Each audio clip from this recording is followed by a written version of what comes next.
રાધે રાધે. જય સિયારામ. રાધે રાધે, જય સિયારામ. આપણે ઠાકુરજીની સેવા કેવી રીતે કરવી એના ઉપર પ્રવચન ચાલે છે. તો એમાં આપણે પ્રશ્ન નંબર 6 પૂછ્યા છીએ કે ખંડિત લડ્ડુ ગોપાલની મૂર્તિ ઘરમાં રાખી શકાય કે નહીં. આવો એક પ્રશ્ન કર્યો હતો. તો કે વાસ્તવમાં ભગવાન કોઈ દી खंडित થતા નથી, बल्कि भगवान उछल कूद करके कभी कभी अपने हाथ पांव तोड़ लेते हैं ताकि हम उनको बड़े रूप में ला सके. भगवान ने मोटा रूप में आवવું હોય એટલે ભગવાન પોતાના હાથ પગ તોડવાની લીલા કરે છે. છે તો બધી એની લીલા જ, કારણ કે ઉત્પન્ન થવું અને નષ્ટ થવું એ બેયમાં ભગવાનની જ લીલા છે. ભગવાન આ રીતની લીલાઓ કરતા હોય છે, એટલે એમાં કઈ ઘબરાવું જોઈએ નહીં. यदि हो सके तो सुनार आदि से खंडित मूर्ति को जुड़वा कर वही लड्डू गोपाल की मूर्ति रखे. जो તમને એમ થાય કે મારે આ જ મૂર્તિ રાખવી છે અને ઈ જ મૂર્તિમાં તમને ભાવ થતો હોય તો સોની પાસેથી એ મૂર્તિને જોડી દેવી જોઈએ. જોડી અને ઈ જ મૂર્તિ તમારે પૂજામાં રાખવી જોઈએ. અથવા તો ખંડિત મૂર્તિને ગંગાજીમાં વિસર્જિત કરીને ઘરમાં બીજા लड्डू गोपाल लियावा જોઈએ. दोनों में कोई दोष नहीं है. दोनों में એટલે ખંડિતને હાજી કરાવીને પૂજામાં રાખો તોય દોષ નથી, અને ખંડિત મૂર્તિને ગંગાજીમાં પ્રવાહિત કરીને નવા लड्डू गोपाल लियाવો તો પણ કોઈ દોષ નથી. બધી રીતે મંગલકારી છે ઠાકુરનું કાર્ય. ગમે એ રીતે ઠાકુરને ભજો. ભજનમાં મંગલ છે, બાકી ક્યાંય મંગલ નથી. આજ મેં રામસુખદાસજીનું બહુ સરસ સૂત્ર વાંચ્યું કે ભગવાન તમે શું કરો છો એ જોતા નથી, ભગવાન એ જોવે છે કે તમારી ચાહના કેવી છે. જહાં ચાહ વહાં રાહ. ચાહના તીવ્ર હોય ને તો ભગવાન મળી જાય છે. ચાહના ઈ જ ભક્તિ છે, લાલસા ઈ જ ભક્તિ છે. નામ કરવા, જપ કરવા, આ તે એ બધું લાલસા માટે છે કે આપણી એવી લાલસા થઈ જાય કે ભગવાન મળી જાય. અંતઃકરણ શુદ્ધ થાય અને શુદ્ધ અંતઃકરણમાં ઈ ચાહના જાગે કે ભગવાન મળી જાય. બસ એટલા માટે જ ભજન કરવાનું છે. એટલે ખંડિત મૂર્તિ કે ગમે એ મૂર્તિ રાખો, પણ તમે સેવાની લાલસા જગાડો, ભગવાનને પ્રાપ્ત કરવાની લાલસા જગાડો, પછી બધું બરોબર છે. કોઈ નિયમ પાલનની જરૂર નથી. આવી વસ્તુ છે. ખંડિત મૂર્તિને ઘરમાં ન રાખવી જોઈએ એ નિયમ છે, પરંતુ સુનાર પાસેથી સોની પાસેથી જોડાવીને એને ઘરમાં રાખી શકાય છે, કારણ કે નિયમ की अपेक्षा भाव की महिमा को विशेष माना गया है. રામસુખદાસજીના શિષ્ય ચોખ્ખું લખે છે કે નિયમની અપેક્ષા કરતા ભાવની પ્રધાનતા વધુ છે. કોઈ પણ ભગવાનને ભજો, બધી જગ્યાએ ભાવની પ્રધાનતા વધુ છે. ભાવ છે તો બધું છે, નકર કાંઈ નથી. એટલે તમારા ભાવને હાચવો, ભાવને બનાવીને રાખો, બાકી બધું બેકાર છે. भाव तो શું વાત કરવી. भाव का भूखा हूं मैं, भाव ही एक सार है, भावहीन पुकारे मैं कभी सुनता नहीं. સુખરામ બાબા અમારા આવું કઈક પદ ગાતા કે ભાવ વગરની પોકારો હું કોઈ દી સાંભળતો જ નથી, અને ભાવથી કોઈ એક પણ પોકાર કરે છે તો જીવ અવશ્ય ભગવાન પાસે પહોંચી જાય છે. ભાવની પોકાર કરો. આવી વસ્તુ છે. ભાવ વશ્ય ભગવાન એવું પણ આવે છે સંસ્કૃતની અંદર. ભગવાન કેવલ ભાવનાને વશ છે, એટલે ભાવથી પોકાર કરો, બોલાવો તો બહુ ઝડપથી ભગવાન આવી જાય છે. આવી વસ્તુ છે. એટલે ક્યારેય એવું વિચારીને ડરવું જોઈએ નહીં કે ભગવાનના હાથ પગ ભાંગી ગયા છે, અલગ થઈ ગયા છે તો ઘરમાં અમારે કઈ અનિષ્ટ થશે. અનિષ્ટ થાય જ નહીં. મંગલ ભવન અમંગલ હારી, દ્રવ ઉસુ દશરથ અજીર વિહારી. ભગવાન મંગલનું ઘર છે, અને મંગલના ઘરમાં કોઈ દી અમંગલ ન થાય. રસગુલ્લું ખાય તો ગમે ત્યાંથી ખાય, મીઠાશ જ મળે, કારણ કે રસગુલ્લાના કણે કણની અંદર મીઠાશ જ છે. એમ ભગવાન કૃપાની મૂર્તિ છે. કૃપાની મૂર્તિ હોવાથી એને ગમે એ રીતે ભજો, મીઠાશ જ મળશે, કૃપા જ મળશે, કારણ કે એની અંદર કૃપા સિવાય બીજા કોઈનું મિશ્રણ નથી. કૃપાની મૂર્તિ છે ભગવાન. એટલે ખંડિત બંધિત ભગવાન થઈ જાય તો કઈ ચિંતા કરવી નહીં. બહુ કાંઈ ચિંતા કરવાનું કોઈ કારણ નથી. હા, એટલું જરૂર છે, એકદમ બેદરકારીના કારણે ખંડિત થાય ઈ સારું નહીં. આપણે હાવ બેદરકારી રાખતા હોય, આમ ઠાકોરમાં ભાવ જ ન રાખતા હોય, એવી રીતે ખંડિત થાય તો ઈ ઠીક ન કહેવાય. બાકી ભાવપૂર્વક ઠાકોરની સેવા કરતા હોય, ભાવપૂર્વક ઠાકોરનું ભજન કરતા હોય અને કોઈ જાણતા અજાણતા ખંડિત થઈ જાય તો ઈ પછી બહુ દોષની વાત નથી. ઈ નિશ્ચિત રૂપે તમને ક્ષમા મળી જશે. એટલે ઠાકોરજી માટે ઉલટી ધારણા કરવી જોઈએ નહીં કે ઠાકોરજી નારાજ થશે કે શું થશે. કે ઠાકોરજી ઘરમાં આવ્યા છે તો અમંગલ કેવી રીતે થશે? સદૈવ મંગલ અને મંગલ જ થશે. ઠાકોરજી ઘરમાં આવે પછી ક્યારેય અમંગલ થતું નથી, પણ બલકે સદાના માટે વ્યક્તિનું મંગલ જ થાય છે, કારણ કે એ પોતે જ મંગલનું ઘર છે. રાજસ્થાનની વાત છે. રાજસ્થાનમાં એક નાનકડી કન્યા હતી. એ કન્યા રામજીને ભાઈ માનતી. એટલે રામને શું કહેતી? રામા ભૈયા, મારા રામા ભૈયા, આ મારા રામા ભૈયા છે. એવી રીતે પોતે એને રામા ભૈયા કહેતી. નામ જ પાડી દીધું હતું રામજીનું, રામા ભૈયા. આપણે એટલે રામને રામા ભૈયા કહે છે તો કે એનો ભાવ જ એવો હતો કે એ મારા ભાઈ છે, એટલે એ રામા ભૈયા કહીને બોલાવતી. એકવાર રામજી ઉછલકૂદ કરતા કરતા હાથ પગ તોડવાની લીલા કરી બેઠા. એના રામા ભૈયા ઉછલકૂદ કરતા હતા અને પડી ગયા તો હાથ પગ તૂટી ગયા. હાથ પગ તૂટી ગયા એટલે પિતાજીએ કીધું દીકરીને કે દીકરી, ખંડિત મૂર્તિ ઘરમાં રાખવી જોઈએ નહીં. એટલે આપણે આ ખંડિત મૂર્તિને ગંગાજીમાં પધરાવી દેશી. ગંગાજીમાં પધરાવીને હું તને બીજી મૂર્તિ લઈ આવી દઈ. તો ઓલી છોકરી શું કહે છે કે પિતાજી, ક્યારેક રમતા રમતા મારા હાથ પગ તૂટી જશે તો મને ડોક્ટરની પાસે લઈ જાશો કે પછી ગંગાજીમાં પધરાવી દેશો? એ કે ડોક્ટરની પાસે લઈ જઈને મને મારી મલમપટ્ટી કરશો કે મને ગંગાજીમાં પધરાવી દેશો? બોલો શું કરશો મારી હારે તમે? છોકરી સામે ચોટે છે બાપાને.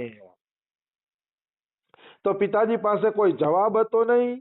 પિતાજી તરત જ ચૂપ થઈ ગયા, કારણ કે એ નાનકડી કન્યાનો જવાબ એ પિતાજી પાસે હતો નહીં. અને કન્યાની વાત સાચી જ છે કે આપણા સંતાનો કે આપણા સગાવાલા કોઈ પણ પ્રકારના અકસ્માતમાં હાથ પગ ભાંગી જાય છે તો આપણે એને થોડા ગંગામાં વિસર્જિત કરી દઈએ છીએ. એને આપણી પાસે જ રાખી. પણ આ ભાવની દુનિયાની વાતો જો. શાસ્ત્ર પ્રમાણે તો ખંડિત મૂર્તિ પધરાવી જ દેવી જોઈએ, પણ અહીંયા જે જવાબ આપવામાં આવ્યા છે ભાવલક્ષી જવાબ છે. ભાવની દુનિયાની રીતે સાચા છે. અને હું તો ખોટું શું, ભાવને જ માનું છું. અમારા કોઈ ગુરુ ભાઈ બહેન મને પ્રશ્ન કરે ને એકાદશીમાં હું ખાવું જોઈએ હું પીવું જોઈએ ના ને, હું એને ઘસીને ના પાડી દઉં છું કે આવા પ્રશ્ન મને પૂછવા નહીં, આવા પ્રશ્ન તમારા આશ્રમે પૂછવા, મને તો ભાવને લગતા જવાબ પૂછવા. કારણ કે હું તો ભાવવાહી જવાબ આપું છું. નીતિ નિયમ વાળા જવાબ મને બહુ ગમતા નથી. હું તો એક ભાવુક હૃદય છું અને ભાવનાની દુનિયામાં જીવવા વાળો માણસ છું. એટલે ભાવવાહી જવાબ દેવા મને અતિશય ગમે છે. બીજા કોઈ જવાબ દેવા મને ગમતા નથી. આવી વસ્તુ છે, એમાં કોઈ એટલે કોઈ શંકા નથી. આવી વસ્તુ છે. તો આજે રામસુખદાસજીના શિષ્યો છે ને, શિવબલી બ્રહ્મચારી, ઈ એકવાર ઈ ભાઈના ઘરે ગયા, રામા ભૈયાના ઘરે. તો એના બાપે વાત કરી કે જો અમારા રામજીના હાથ પગ તૂટી ગયા ને તો આ ગાંડી છોકરી નવી મૂર્તિ લેવા દેતી નથી કે તો અમારે શું કરવું બોલો કે. ત્યારે આએ જવાબ આપ્યો કે તમારા માટે રામજી મૂર્તિ છે એટલે તમને ગંગાજીમાં પ્રવાહિત કરવાની ઈચ્છા થાય છે, પણ તમારી દીકરી માટે એ મૂર્તિ નથી, રામા ભૈયા છે, એનો ભાઈ છે. તો ભાઈને કેવી રીતે બિચારા એ ગંગાજીમાં છોડવા દઈએ? મતલબ કહેવાનો ભાવ શું છે કે મૂર્તિ દેખાતી હોય ને એને પ્રાણ પ્રતિષ્ઠા કરવી ને ગંગાજીમાં વિસર્જિત કરવી ને એને બધું કરવાનું હોય, કારણ કે એને મૂર્તિ દેખાય છે.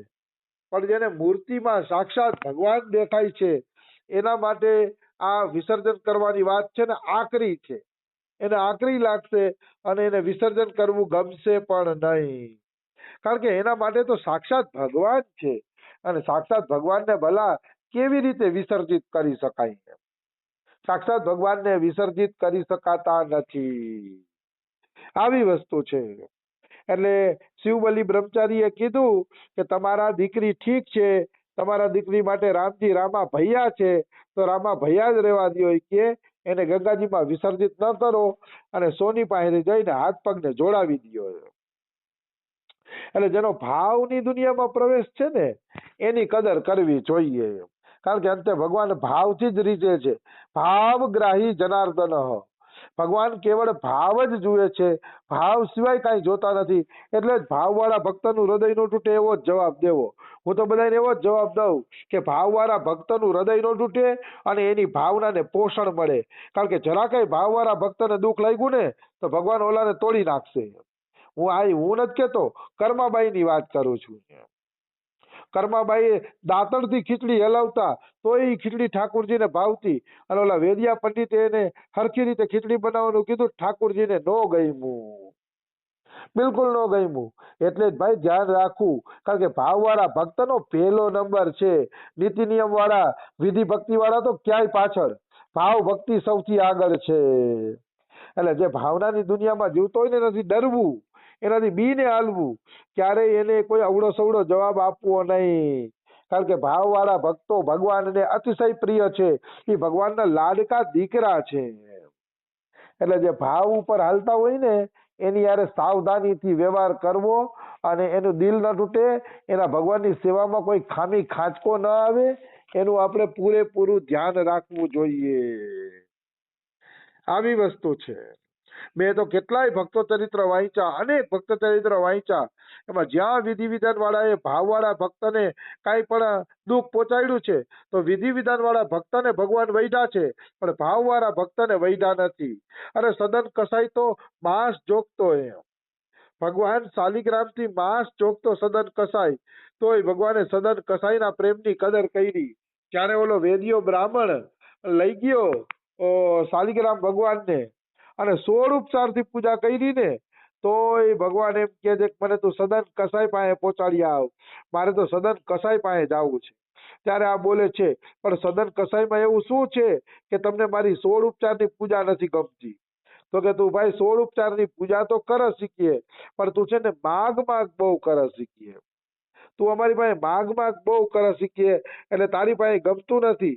અને સદન કસાઈ છે ને એ તો જયારે ઓલું પદ ગાય છે ને, હરી મેં જૈસો તૈસો તેરો, શ્યામ મેં જૈસો તૈસો તેરો, એ કે પદ ગાય છે ને ત્યારે મને એ પદ સાંભળવાની બહુ મજા આવે છે. ભગવાન પોતે એમ કહે છે કે જ્યારે ભાવપૂર્વક સદન કસાય આ પદ ગાય છે ત્યારે મને એ પદ સાંભળવાનો અતિશય આનંદ આવે છે. તો આ લીલા શું સાબિત કરે છે? આ લીલા એ સાબિત કરે છે કે સદન કસાઈમાં ભાવ હતો, ભલે માંસ ચોકતો હતો, બીજા કોઈ આચાર વિચાર નહોતા, પણ ભાવ હતો. તો ભાવની સામે બધા આચાર વિચાર ફેલ, ભાવની સામે બધા નીતિ નિયમ ફેલ થઈ ગયા અને ભાવની જીત થઈ. અનેકો ભક્ત ચરિત્રો, એક નહીં, મેં તો અનેકો ભક્ત ચરિત્ર વાંચ્યા. ભગવાને હંમેશા ભક્તોના હૃદયની વાત રાખી છે. રામ સદા સેવક રુચિ રાખી, રામે હંમેશા પોતાના ભક્તોની રુચિ રાખી છે. એટલે હંમેશા ભાવવાહી હૃદય બનાવવું. જેના હૃદયમાં ભાવ નથી ઈશ્વરની પ્રાપ્તિ ક્યારેય કરી શકતો નથી, અથવા તો એને જ્ઞાન માર્ગમાં વહી જવું જોઈએ.